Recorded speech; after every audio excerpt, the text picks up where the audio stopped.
on, Natalie.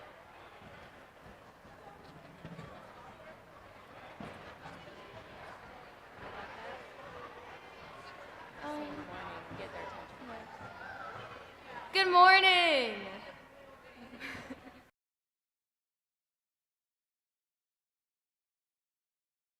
For this important celebration, please stand and join me in reciting the Pledge of Allegiance.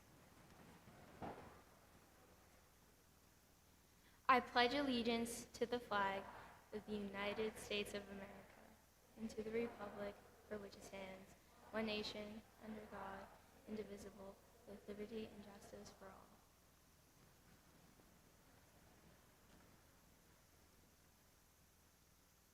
This year's Black History Month theme is Black Resistance.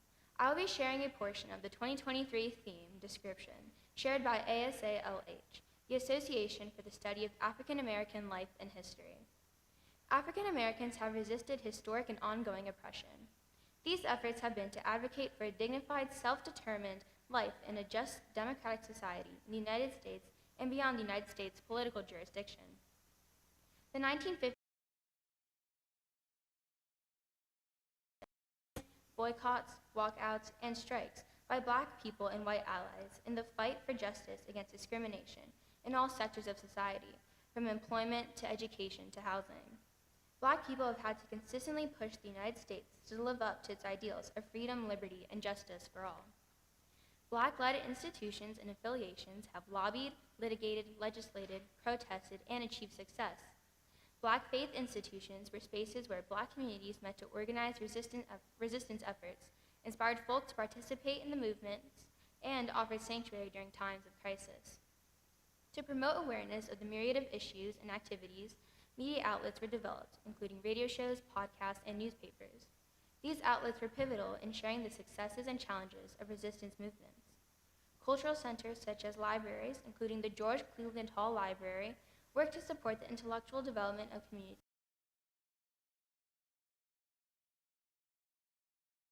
and were active in the quest for civil, social, and human rights.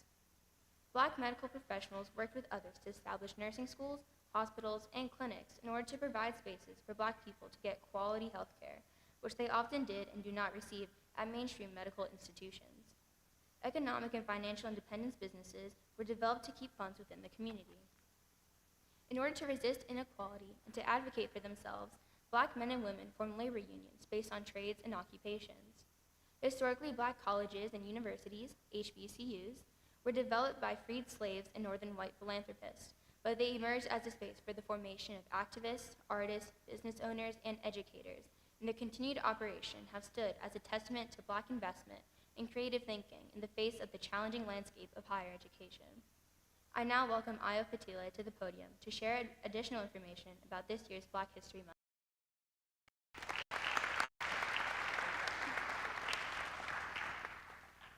Thank you, Natalie. As we explore the topic of Black resistance, it is important to note that Black artists, writers, photographers, and musicians who participated in the Black arts movement, the Harlem Renaissance, and the Chicago Black Renaissance were the soundtrack and visual representation of resistance movements. These individuals created art that supported the resistance movements, but also provided a space for Black people to express love and joy. These creative people used poetry, fiction, short stories, plays, films, and televisions to counter stereotypes and to imagine a present and future with Black people in it. Additionally, sports are a world pastime, and it both brings people together and separates them. Black athletes have used sports as a way to advocate for social issues and for political agendas. Portrait leader Jackie Robinson and many others have used their public forum to bring awareness to issues that affect society as they resisted the idea that they cannot or should cultural or social issues. Philip Randolph and the All-Black March on Washington's movement threat to lead a 50,000-strong Black workers' march into Washington, D.C., and all three of the following acts, the Civil Rights Act, the Voting Rights Act, and the Fair Housing Act, were concessions to the civil rights and Black power movements. Every advance, improvement in our quality of life, and access to the levers of power to determine our destiny has been achieved through struggle. Nearly 179 years ago, the Reverend Henry Highland Garnet proposed that the only way to freedom, justice, equality, self-determination, or social transformation is resistance.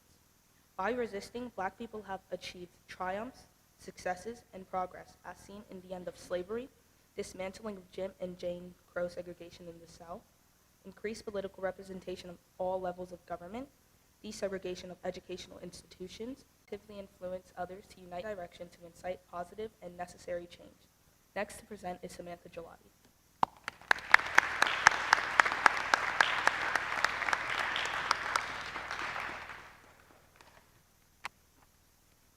Good morning. My name is Samantha Gelati, and I will introduce historically black colleges and universities, also known as HBCUs. And I will also be talking about Morgan State University, a local HBCU. Following the Civil War, Southern states would not allow black Americans to have an education. States did not recommend it.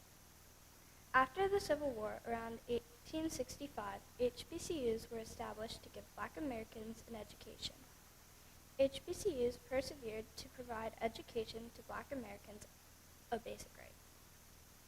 Some portrait leaders went to HBCUs, such as Dr. Martin Luther King Jr., Oprah Winfrey, and Thurgood Marshall. Higher education was not desegregated until 1950s and 60s. So until then, almost all black college students were enrolled at HBCUs. If you noticed, even though the HBCUs were established in 1865, higher education was not completely desegregated until about 84 to 95 years later. Today, 1 in 4 students enrolled at HBCUs is non-black. Morgan State University, located in Baltimore, was founded by a group of people from the Washington Conference of the Methodist Episcopal Church. Something that you may not have known is that Morgan State University was not originally named Morgan State. It was originally named Sedentary Biblical Institute. Morgan State University's first goal was to educate all men to a ministry.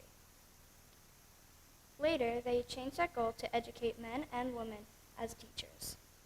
In 1890, when they changed the name of the school to Morgan State University, they named it after Reverend Littleton Morgan. Reverend Littleton Morgan was the first chairman of its board of trustees. He also donated land to the university. In 1939, the state of Maryland purchased Morgan State University due to research that said Maryland needed to give more opportunities for black Americans to get a better education. Lastly, I want to share that the university started out small and through perseverance and persistence developed into the academic institution it is today. First, the university was located at the Sharp Street Methodist Episcopal Church. They moved to 2 other locations, and then finally, the university's most recent move was in 1917 to Ivy Mill property in Lauraville, which is in northeastern Baltimore. Thank you for listening, and please turn your attention to this short video about historically black colleges and universities.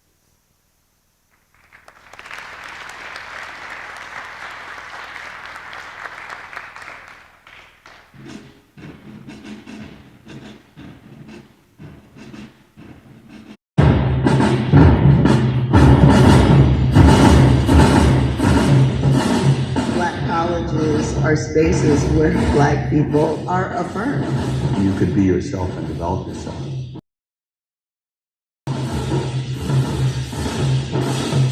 It's a space that is an unapologetic black space.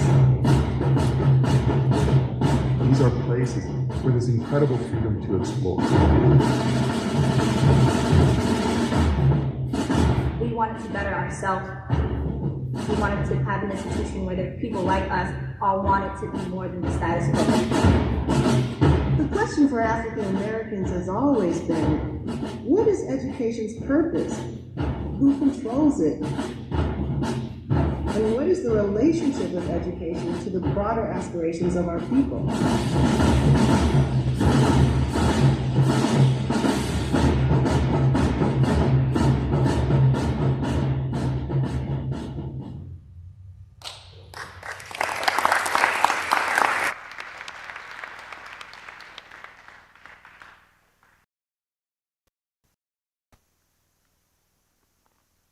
Good morning. My name is Jalen Blackwell, and I will be sharing my experience at Morgan State University. As Samantha shared, historically black colleges or universities, HBCUs, have a rich history from 1837. Initially, these institutions were trade schools, but they later evolved into colleges. The growth of HBCUs stirred controversy among prominent African Americans in the late 19th and early 20th centuries. However, W.E.B. Du Bois argued for the importance of cultivating a talented tenth of well-educated community leaders, which paved the way for establishing the first HBCU colleges.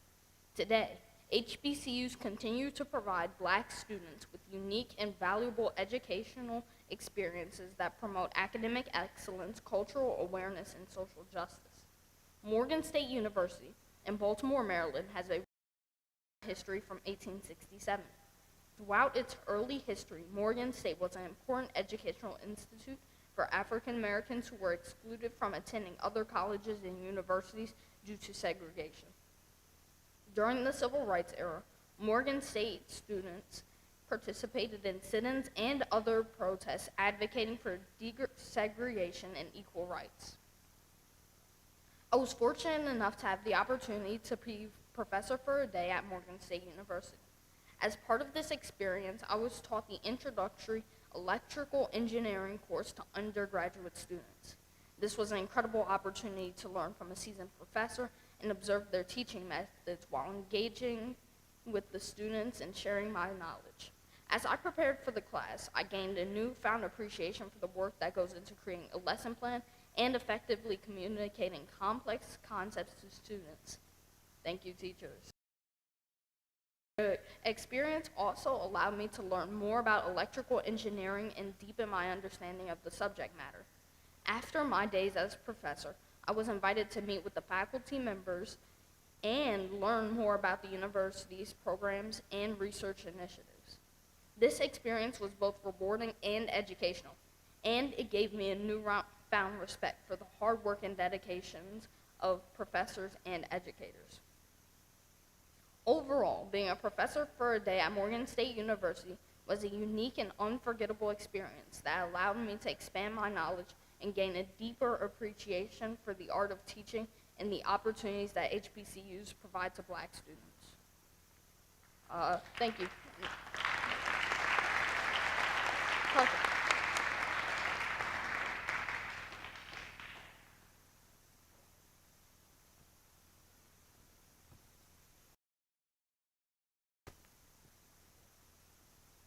Good morning. My name is Karthik Shedigar, and my sister, Sakshi, and I have the honor of introducing today's guest speaker, Mr. Alan Blackwell. First of all, Mr. Blackwell is the father of 3 current Gerstel Academy students, 7th grader Jalen, who just did an excellent job presenting for us, 1st grade student Jackson, and pre-K student Jordan. Mr. Blackwell has a Bachelor of Arts degree in history from Morgan State University and a master's degree in teaching from UMBC. He has over 20 years of experience working in education, youth development, and advocacy in the private, nonprofit, and public sectors. Mr. Blackwell was a formerly middle school social studies teacher in Atlanta, Georgia, and an AmeriCorps Fellow at UMBC, a student life counselor and mentor at the Seed School of Maryland, and an instructor at Howard Community College. He also spent a couple of years as an educational coordinator and program manager for Operation Safe Kids, which supports educational enrollment, criminal diversion, and workforce development for youth in the juvenile justice system.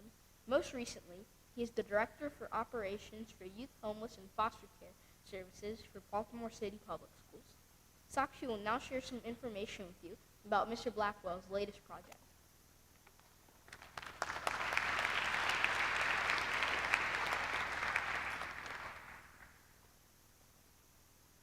Good morning, everyone. Mr. Blackwell, along with his colleagues, are building the Avis Ransom Institute through the Baltimore Children and Youth Fund. Avis Ransom was a community fellow of OSI, or the Open Society Institute of Baltimore. Her program, Income and Equality for All, to engage low-wage and unemployed citizens in the process of creating and implementing innovative workforce solutions. to increase the economic stability. Ms. Ransom was also a workshop facilitator for Baltimore Racial Justice Action and a board member for the Job Opportunities Task Force, the Baltimore Algebra Project, and the Baltimore Workforce Investment Board. Ms. Ransom spent her life working to create a better Baltimore. Through all of her work, there have been two undeniable threads: organizing for Black institutional power in Black communities and intentionally grounding that work in a character of integrity. Through the Avis Ransom Institute, in conjunction with several partners across the state of Maryland, Mr. Blackwell is building and launching an exciting new pilot program for youth leadership. The second annual institute is occurring this summer. The goal of the program is to train young people to be effective leaders and representatives in their community and in Baltimore civic life, and the mission is to build leadership skills and prioritize cultivating integrity in the hearts and minds of those who enter into the institute. Now, please welcome our guest speaker, Mr. Blackwell, to the podium.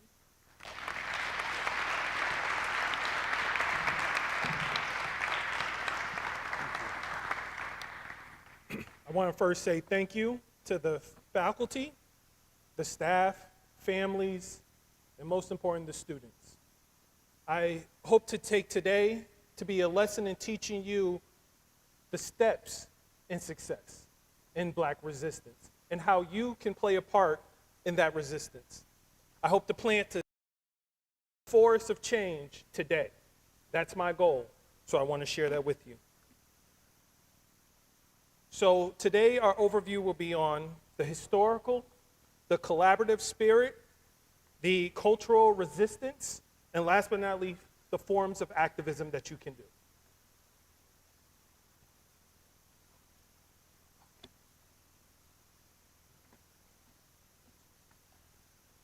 So first, I want to ground us in a definition of what Black resistance is. Black resistance is a response to oppression. It is a response, meaning that it is the way in which we react to the system. It is a radical force, which means for you to make change, you have to do what's maybe outside the norm or discomfort. It causes discomfort. And that it will challenge and change society. That resistance, but in reality, the resistance of Black people is the resistance that all of us face today. We are all a part of a class or a group or a community that is disenfranchised. And we are all empowered to stand up for that community no matter what it is. So I'd like to start at the beginning. Now know that I'm telling you today is not everything. It is just the surface. And that under that surface are levels that are deep, dark, and hurtful. But I want you to at least know that those levels exist. The first one we'll start at is the transatlantic slave trade. The reason we start there is because the foundation of this country is resistance. That the first people who came here to build the system were also the same people who were inflicted by the system they fought for. That we can build the White House and at the same time fight to survive. That we can and at the end find methods to survive both on the boat and off. That there are examples of that. We have the Amistad. Raise your hand if you know what the Amistad is, or you know the story of Amistad. Excellent. So I see no hands, which is good, because I grew up in New Haven, Connecticut. I used to walk by the Amistad every single day, and I didn't know what it was. So imagine I lived right next to the boat and didn't know the history until I saw the movie. There are resistance on the plantation. So there are people named John Brown. There are the Stono rebellions. There are multiple moments in which African people fought for their resistance on the plantation. But that resistance, and much of it, was forgotten in history because the history is told from the side of the victor. And then last but not least, historians and great people who were rebellion. You have Frederick Douglass, a Marylander, Harriet Tubman, a Marylander, who fought and resisted oppression. and wanted to succeed, and that had taken building allies and friends across different levels. Then we could talk about one of my favorite time periods, Reconstruction. I have an affinity for Reconstruction because that is the answer that many people ask today. When were African people working within their own community? Reconstruction. When did they build their own banks and community schools? Reconstruction. When did HBCUs come into existence? Reconstruction. Reconstruction was a time in American history in which African people were able to work in conjunction with each other to build communities. We're able to build places like Tulsa, Oklahoma, also known as Black Wall Street. Florida. These communities were able to thrive and be self-sufficient because they were able to rely on each other. That even out of that, you had cultural renaissance. Music like jazz and the blues were founded during these periods. The reason why it was founded was simply because people were able to be themselves. So I ask you students today, as you sit here, how much of yourself are you? How much of yourself can you be at all times? Because that fight to be who you are is resistance. That is the resistance that we're looking for. The pursuit to be who you truly are. We can talk about the civil rights movement, and I loved those presentations earlier. I appreciate what you said, because the history of America is the history of African people here. That black resistance is simply American resistance. That every fight that you can talk about in civil rights movement, like the Civil Rights Act of 1964, these are moments that have defined who we are today as Americans, not as black Americans, not as white Americans, but as Americans. These things have formulated the ways in which we live our lives. That movements like the women's suffrage movement were built out of the actions of the civil rights movement. That it was not just men who deserved to have the right to vote, that women deserve the right to vote, and that you as young people deserve to have your voice heard.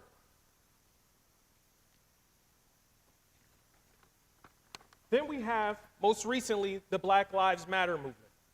And I want to specify on this movement in particular, because I hear many people change the meaning of what this means. It is a simple term, but it has a complex meaning. Black lives, not Black Lives Matter more than everyone, not Black Lives Matter only, but that Black lives matter because we all matter.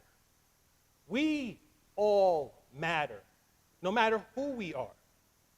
And that movement has led to social media posts and have become more active in the community, right? And I love the fact that one of the finest moments that have come out of this is the intersectionality of resistance on all levels. That LGBT, that black and white, that incarcerated, that impoverished, all have a place in change. So let's talk about collaborative efforts, right? Because I think these right here will focus on black resistance, but black resistance is not the only resistance in this country. Standing Rock. People to not have oil pipelines run through their land. The environmental racism, that we can build pipelines through a person's home, and that we know that sometimes those pipes might leak, but we still build them because we need access. That there were people who fought for that. And that was not just an indigenous resistance. That was a resistance for all Americans. I know people who drove from Maryland to North Dakota to stand out there. I remember the day that I saw people at Standing Rock in the freezing cold being hit with water hoses. I'm not talking about a long time ago. I'm talking about in your lifetime. This happened. We can talk about the NAACP, which was founded by multiple people, not just black people, not just white people, but all people. Changes in this country. That it's not just one way to approach change. That I can say to you today that protest works, but protest is not the only method. That I can tell you that the resistance that you put forth when you are resisting hate speech is similar to the same resistance that they fought for, that we are all equal. Two of my favorite people in history. Gentleman on the right, many of you may know, his name is Martin Luther King Jr. Impactful, powerful, flawed in all. We are not perfect. No one here is. We all have different sides of who we are. But it's when we choose to take the better side of ourselves and fight, that's when we become the best of who we are. And he is a great example. The gentleman on his left is Cesar Chavez. He has a spot in my heart. His fight for farmers and labor workers. That's the fight that I take on today, is fighting for labor. Fighting that if you put in a day's work, you get a day's pay. That you deserve to be paid for your work and not your worth. This is important for you because as you enter the workforce, and some of you may already start working, you want to know that when you put in that time, you don't have to go home to a second job, which many Americans are experiencing today. So this resistance in this fight, these are two figureheads that we remember, but there are many that we have forgotten. Another one, Marsha Johnson in the Stonewall Uprising. It's a beautiful moment in time. A community that was under siege, a community that was forgotten, a community that was disrespected, in which you had to. See, I tell you today that this is not easy. That what you will have to do will not be the easiest path that will be offered to you. That road is a long one. But if you stand up and you stand on the side of right, that the road that you follow, that the road that we follow behind, that you create, will be transformative forever. Marsha Johnson is a hero to me. I am a cis heterosexual male who recognizes my pronouns as he, him. And I thank Marsha Johnson for putting that in my face to fight my own ignorance, for me to overcome my own biases, for me to resist the easy route. It takes people in history to challenge us to be better, and I appreciate that. This is myself at the Freddie Gray protest. It was a moment to see an entire city fight for a person who we actually asked at times would he had been at his own protest. We walked through his community. We shouted to the tops of our voices. We walked over 15 miles that day. And all we wanted was justice. All we wanted was the recognition of people who were being disenfranchised. That I, who get to go home every day with my lovely family and spend time with my kids, if Freddie Gray doesn't have justice, they don't have justice. That if he cannot walk and be free, that I cannot walk and be free either. This was my call to action. This was symbolic of me putting myself for the cause.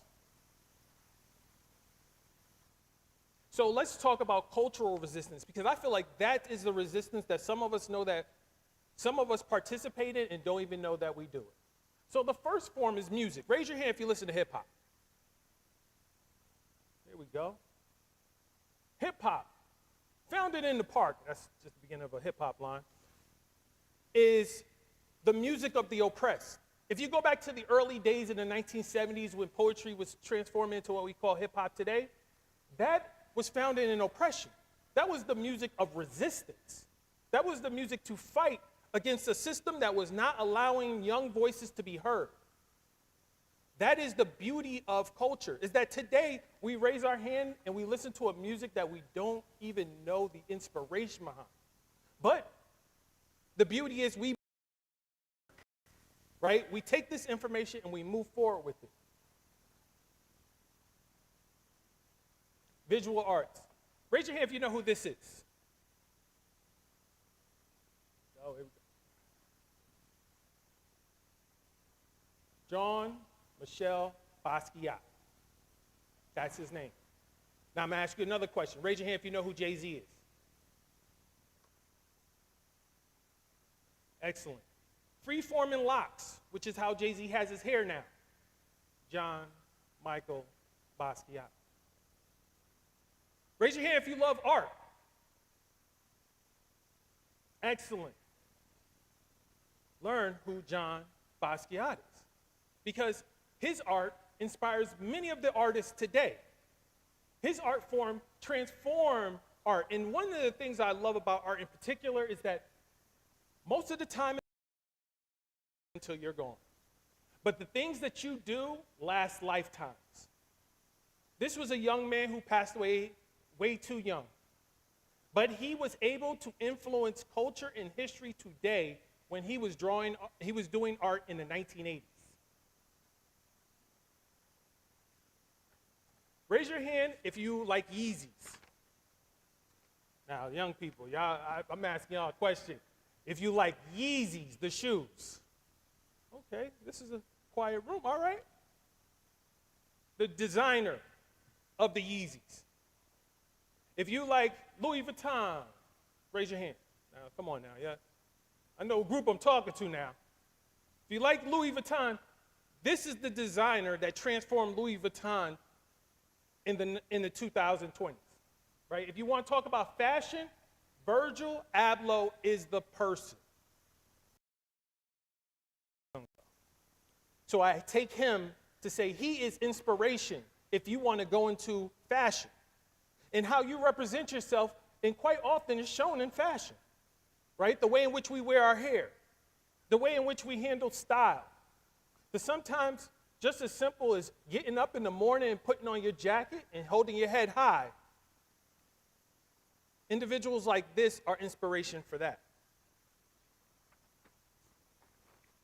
Raise your hand if you like Marvel movies. Excellent. Octavia Butler did not do anything with Marvel movies. But Octavia Butler had an idea that was inspiration. It's called Afrofuturism. It's a world in which people can design the world that they want. That you can change the images and keep the story the same. That sometimes we focus more on the color of their skin because it's easy. And that's not what we want. So I asked you the question about Marvel because there was an old story of the conversation between Professor X and Magneto was based on the conversation between Malcolm X and Martin Luther King. And that resistance for change was a battle that both the outside community and the black community fought. That there was an idea that, yeah, we can go and fight in the streets, we can fight police, we can battle, but at the same time, maybe instead of fighting the system, we need to build bigger coalitions. That you today, sitting next to your peers, are stronger together than you are individually. That the success of this school is not built on Mr. Palasko or Dr. Smith doing all the work, but the student body who represents and embodies everything that Gerstel is. It's a battle we all have within. And that's a challenge that I push all of you to push through. That you individually represent the best of what Gerstel offers. That you can be a creative mind and design a world that you see, not a world that was given to you. Last but not least, media and film. I will tell you that I am here today simply because I watched a show called A Different World. A Different World. Give you a brief synopsis. It was a story about young people going to college. First time they all went to an HBCU. And they came together and they had stories that were around love, resistance, passion, learning. And that was what inspired me to want to go to college. It wasn't that I saw college, even though I lived in New Haven, Connecticut, and went to Yale University, walked by, cannot tell you what it looks like. That I hung out on the University of New Haven and then University of Rhode Island and can tell you not what one class was like, but that I went to Morgan State University because I needed a different world. I needed something that was different than what I knew. And that manifests till today. So with that said, this is my call to action for everyone here, right? Because I love to tell you the history, but for me, I prefer to see what the future looks like. First form of resistance is collaboration. You have to learn that you are just one person in a world, and that the world is not just you. The world is different cultures, different races, different foods, different styles. One of the jokes I had when I was thinking of this was, my favorite food right now is Indian food. That I grew up in a house that was prevalent, that ate a lot of soul food, that I grew up in. One of my favorite foods growing up, you could ask me a million times, was pizza. That every Friday night, me and my mother would order Chinese food. But when my life got exposed to something different, that the food that I ended up loving the most was a vegetarian meal made from across the world. And that when I wanted to try that out, it became a part of who I am. So we are all better when we try something new, when we learn from others, when we are inspired by something other than what we're used to. Because what we're used to is just a very small piece of this pie. Community organizing. So this picture is from college. My wife is also in this picture. I don't think she wants me to point her out in it. But she and I protested for a library at Morgan State. We were juniors in college. We just wanted a better library. We weren't asking for a new student center. We weren't asking for a new athletic center. We just wanted a library. So the student body, out of the frustration of not having a library, organized. We found our peers. We pulled together. We found what our strengths were. How do we work together as a collective to empower ourselves? I challenge you today, if you have a moment, look up what Morgan State's library looks like. Because I tell you that the library you see today is not the library that we saw that day. But the love and the passion for education led to what you will see in your photos, which is historic. Next, I said, as you climb, you are all very privileged today. You are in a great school. You have fantastic teachers. You have people who love you at home. And all I ask is you pass that on to someone else. I love that you have Falcon Friends. Falcon Friends, to me, is one of the things I loved about Gerstel. It was the fact that you, as this student body right now, have the ability to pass on your wisdom to your peers. That you could tell the younger that the world is better because of you through your actions. I want you to keep that same inspiration and that same passion as you matriculate through life. Because giving back is the greatest thing you can do. This young man, me and this young man, so I used to do his teaching program, and I'll keep it brief. I used to do his teaching program where I would go into some schools and I would talk to kids. This young man pulled me aside and says, "Help me read." Now, mind you, I didn't come here for reading. I didn't have time for that. I got a job, I got things to do. I'm living my life. That young man challenged me. He says, "Hey, I like you. Can you help me?" So from that moment transformed me. So for every Thursday afternoon from 1 to 2, I would show up and I would work on reading. And I would do it every single week. Because if I didn't show up, he doesn't show up. If he doesn't show up, what will we have in this world? So I am more thankful for him than he is for me. Yeah, we worked on reading, and I hope I did a good job. But I will say this. Who he is helped to define who I am today. What he asked me makes me more understanding when someone asks me to show up. advocacy. That your voice, that your position, that your history gives you a unique opportunity. That you could speak up for those who don't have a voice themselves. This photo is from us passing out over 1,000 backpacks and coats at a shelter in Baltimore City.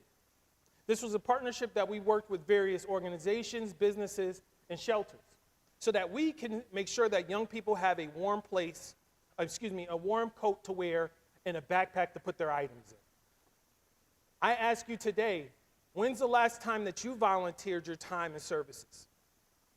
I think there is a space for every single person in here to be an advocate. It could be an advocate for subjects, so saying that we need to learn more of something. It could be an advocate for people, that we need to be more just services. Or it could be simply an advocate for yourself, that you deserve to be heard in every room that you step in, and that you should not fear speaking up when you see injustice. That your voice is the loudest voice in the room because you're the one who spoke up, and that is good.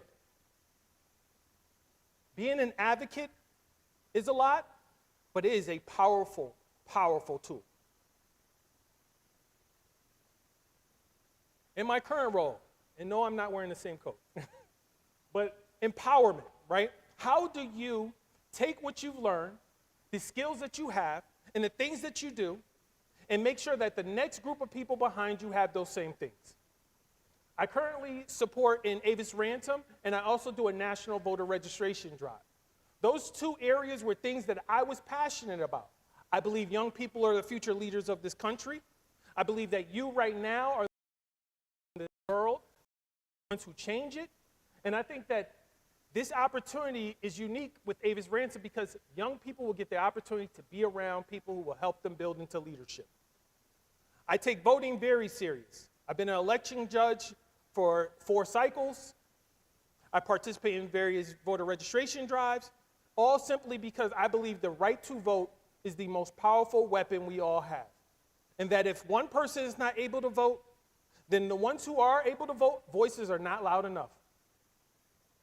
So I ask you today, as some of you, well, I don't believe anyone here is 18 or 17, but when you are fortunate enough to vote, that you take that with the seriousness and the strength of which it is. That there is no reason that I could show you a picture of Martin Luther King, I could tell you about Reconstruction, but I find when you're 18, you're not participating in a place in which you can speak up. It's only once every 4 years, well, once every 2 years. So I ask you to involve yourself. So my call to action, because I like to close out with what can you do? So the first thing you could do, start with education. I will tell you myself, I went to school, to college, a kid who didn't know anything but what I was told in a textbook. My perspective of history was what my teachers told me. It was only when I went to college that I was challenged to start asking questions. I ask you today to ask questions. Why? Why is this why it is? Well, why is this the way it is? Why are things going the way they are? Right? Question that and pursue the information that gets there. Follow. See, I treat it like YouTube. You go on YouTube, you click on a video, 2 hours later, history is the same way. Start at a point, keep going down the rabbit hole until you find your answer. Second, speak up. Your voice matters. No matter who you are, your voice matters. So when you see injustice, speak up. When you see the wrong, stand up. Be a person who we can count on to change this world because you are the changers of this world. That's why your teachers invest so much energy into you, is because they believe in you. They believe you can change this. And then last but not least, start or participate in community and school organizations that are pushing this forward. Today is a great example. Seeing all of your faces here at this assembly reminds me of the work that has been done and the work that will continue to be done. I see equity in this room, and I see inclusion in this room. You are the future. And I want you to treat that with the same importance that I see. So you may ask, what resources do I have? And I'll share these, and I also, Ms. Wargo may send it to you if you need it. So I would say, first you can start at the autobiography of Malcolm X, book that changed my life, gave me perspective, gave me importance, and most important, it empowered me. It made me say that the world that I saw was not the world I had to accept, that when I see injustice, I can fight against it. Between the World and Me, written by a local Marylander, Ta-Nehisi Coates. Book is transformative. It is almost like a story of how does a young man overcome the world that may be unjust. How does a person fight? They're already overextended. Documentaries you can watch. The 13th, which is about the 13th Amendment, and I would push every student in here to learn more about the 13th Amendment because the exception is sometimes what the clause is, by Ava DuVernay. Or the 1619 Project, which is on TV now, which will give you more information about the resistance in about black resistance in the fight for equality in this country. Organizations that you can participate in. The Baltimore Algebra Project is a project that I've worked with in the past, and they're big on youth empowerment and building young leaders, and Leaders for a Beautiful Struggle, who are actually working with me on Avis Ransom. I listed all these different resources because I believe that this is the moment that we change the world. You are more informed than your parents were. You are more than your grandparents were. You have access to more resources than anyone in the history of man.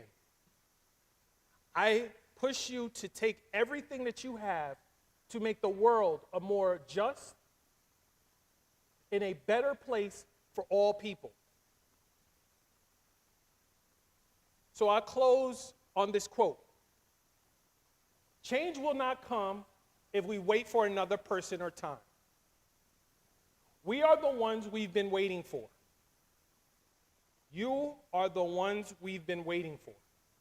We've been waiting for you. We are the change that we seek. You have the power to change it all. Take that power and change the world.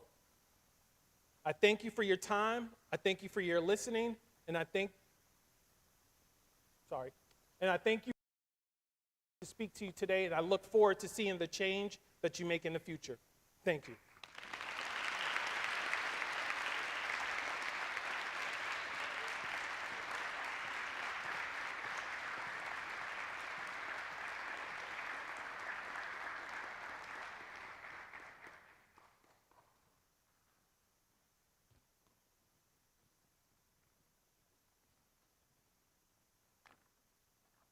Thank you, Mr. Blackwell, for that excellent presentation. My name is Lily Bennett, and this is Kieran Rowe and Grace Green. We are presenting about 2 additional methods of resisting oppression and unjust laws. The first is a boycott, which means to refrain from using items to make a political statement. For example, people can boycott a product by not purchasing it. The second method of resistance is a sit-in, which is a peaceful protest in which demonstrators occupy. They refuse to leave until their demands are met. Now Kieran will speak further about boycotts.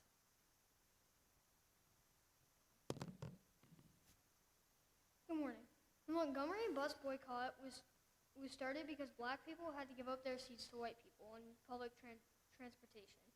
Cordial leader Rosa Parks refused to give up her seat. Her actions sparked Martin Luther King Jr. to organize a boycott on the Montgomery bus system for over a year. From December 1955 to December 20, 1956, until the U.S. Supreme Court ordered Montgomery, Alabama to integrate its bus system. This boycott is regarded as the first large-scale U.S. demonstration against segregation. Grace will now share some information about sit-ins. Good morning. I will speak briefly about the Greensboro sit-ins. They were a series of nonviolent protests. Four young African-American male college students conducted the first sit-in at a segregated Woolworth's lunch counter in Greensboro, North Carolina. They refused to leave after being denied service. The sit-in movement spread to college towns throughout the South. Many of the protesters were arrested for trespassing, disorderly conduct, or disturbing the peace.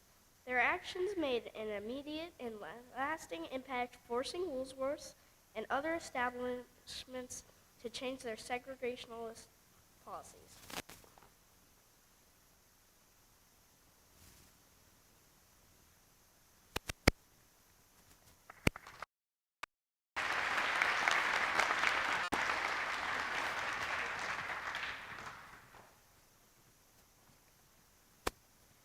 Good morning. My name is Maya Volanino. And my name is Lacey Laddick. We are going to share some general information about marches. So, marches are usually an effective way to protest.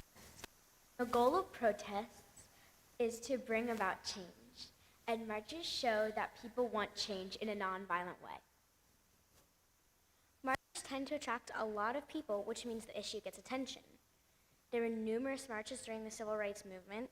Today we will talk about the March on Washington and Freedom and the March from Selma to Montgomery. The March on Washington was led by Dr. Martin Luther King Jr. This historic gathering took place on August 28, 1963.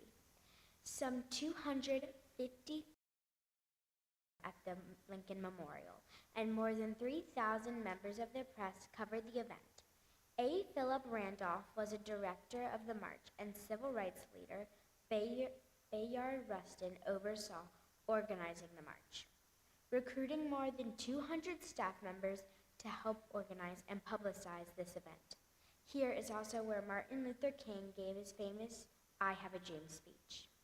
The main goals of this march were to promote jobs and freedom for African Americans while tackling additional core civil rights issues that were previously ignored in other protests. Some of the protest demands included the desegregation of all public schools by the end of 1963, a federal works program to aid unemployed workers, laws to prevent employment discrimination, of voters' rights, and bill to end the segregation in all public facilities. Lacey will be sharing about the march from Selma to Montgomery.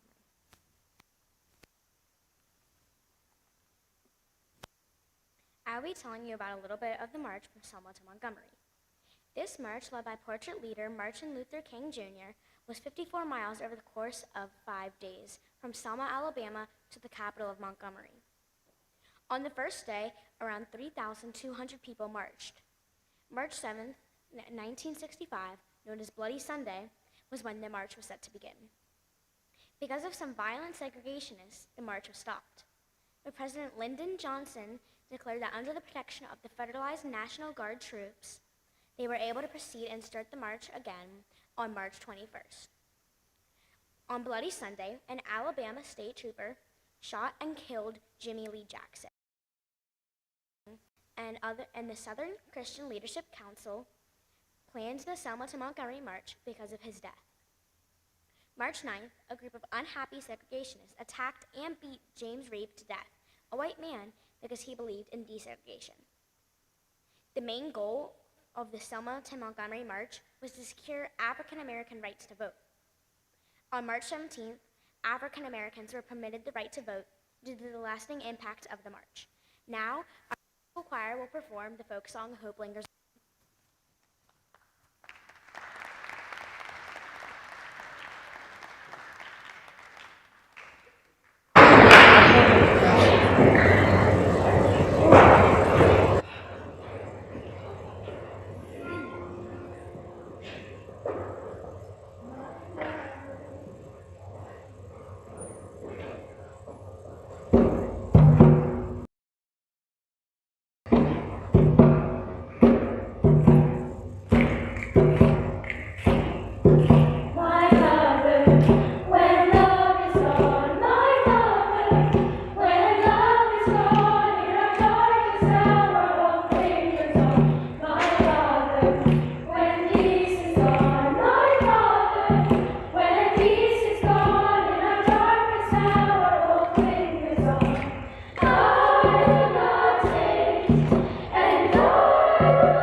Good morning. My name is Simone Hammond, and this is Ann Carr, Logan Baker, and Amari Owens. We are presenting today on behalf of the Upper School Diversity Club. As shared in the ASLAH's theme of Black resistance, cultural centers and libraries were invaluable in supporting the intellectual development of African Americans and in collecting and preserving Black stories. One of these important institutions was the George Cleveland Hall Library, named after prominent African American physician, activist, and leader George Cleveland Hall. Langston Hughes, one of the most well-known African American writers of the 20th century, spent a considerable amount of time at the George Cleveland Hall Library. Hughes was a poet, playwright, novelist, and a social activist, as well as an important figure in the Harlem Renaissance, as he wrote about the African American experience. I will now share a Langston Hughes poem titled, I Look at the World. I look at the world from awakening eyes and a Black face, and this is what I see, this fenced-off, narrow space assigned to me. I look then at the silly walls through dark eyes and a dark face, and this is what I know, that all these walls oppression builds will have to go. I look at my own body with eyes no longer blind, and I see that my own hands can make the world that's in my mind. Then let us hurry, comrades, the road to find. Now we will present on the Chicago Defender. African American newspapers were important in sharing the successes and challenges of the resistance movement.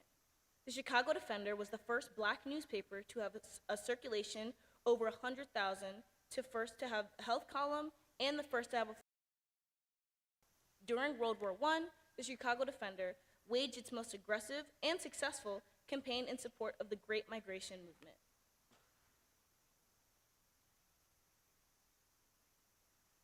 The Chicago Defender is now an online African American newspaper and has been considered one of the most important of its kind. It campaigned against Jim Crow era violence and urged Black people in the South to migrate to the North in what was known as the Great Migration. This movement resulted in over 1.5 million Southern Black citizens migrating to the North between 1915 and 1925. The Chicago Defender was founded on May 5, 1905, by Robert S. Abbott and once heralded itself as the world's greatest weekly. The newspaper was the nation's first influential Black weekly newspaper by the beginning of World War I. More than two-thirds of its readership base located outside of Chicago. The Defender began to attract a national audience and to address issues of a national scope with the help of its first full-time paid employee, J. Hockley Smiley, who was hired in 1910. On February 6, 1956, the Defender became the Chicago Daily Defender, the largest Black-owned daily in the world. The Defender's support of the Great Migration caused Southern leaders to migrate to the North in record numbers. At least 110,000 came to Chicago alone between 1916 to 1918, nearly tripling the city's Black population. The publication not only left its mark on America, but the world. Now for our closing with Eric Haga.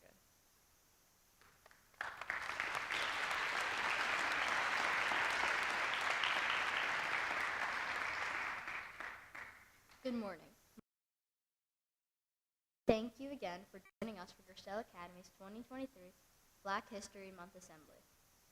Today we celebrated the many ways African Americans have resisted oppression, injustice, and the limitations placed upon them.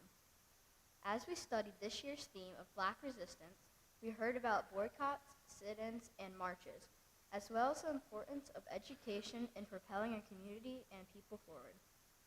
We want to express appreciation to our guest presenter, Mr. Alan Blackwell, for his moving and informative presentation, and for the valuable work he is doing in the Baltimore area, empowering our youth.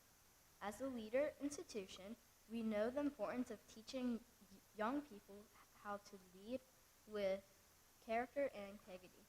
Mr. Blackwell, thank you for your dedication to the development of our local youth and for sharing your time, talents, and treasures with us today.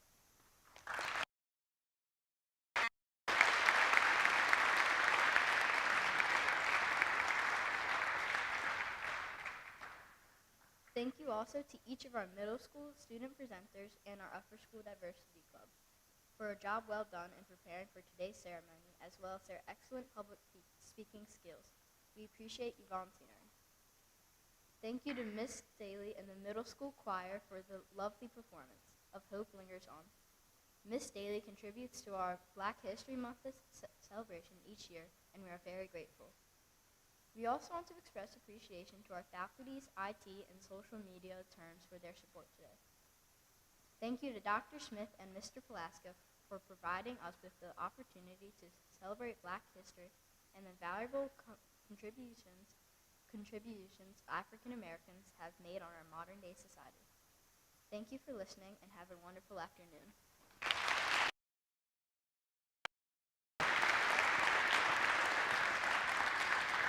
Please rise and join us in the singing of our alma mater.